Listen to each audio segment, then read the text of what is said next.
Hey there, health enthusiasts. Are you tired of yo-yo dieting and not seeing the results you want? Well, I have some great news for you. Today, we're talking about the DASH diet. The diet that actually works. Now, you might be thinking, what the heck is the DASH diet? Well, let me tell you. DASH stands for Dietary Approaches to Stop Hypertension. And it's all about reducing your blood pressure and getting your health in check. But it's not just about hypertension. It's also great for weight loss, lowering cholesterol, and improving overall health. But here's a fact that not a lot of people know. The DASH diet was actually created by the National Heart, Lung, and Blood Institute, and it was voted the one diet for the 11th year in a row by US News & World Report. So, let's get into the action plan for the DASH diet. The first thing you want to do is focus on your fruits and vegetables. Make sure you're getting at least 4 to 5 servings of both every day. They are packed with essential vitamins and minerals that your body needs to function properly. Next up, it's time to cut back on the salt. You want to aim for no more than 2,300 milligrams of sodium per day.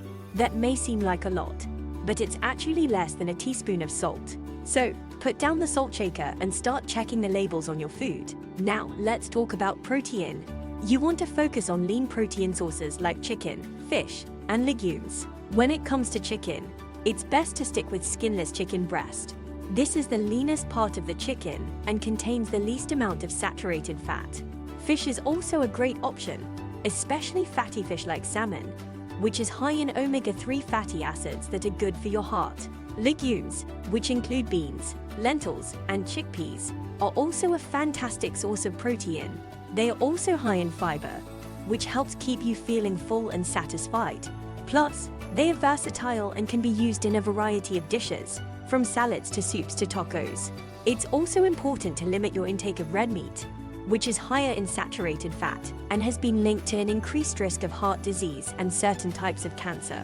If you do choose to eat red meat, opt for lean cuts like sirloin or round and limit your intake to no more than 6 ounces per day. Finally, it's time to ditch the processed foods and focus on whole grains. Brown rice, quinoa, and whole wheat bread are all great options. Not only will they keep you feeling full and satisfied, but they are also packed with fiber, which is great for your digestion. So there you have it, folks. An action plan for the DASH diet that will have you feeling healthier and happier in no time.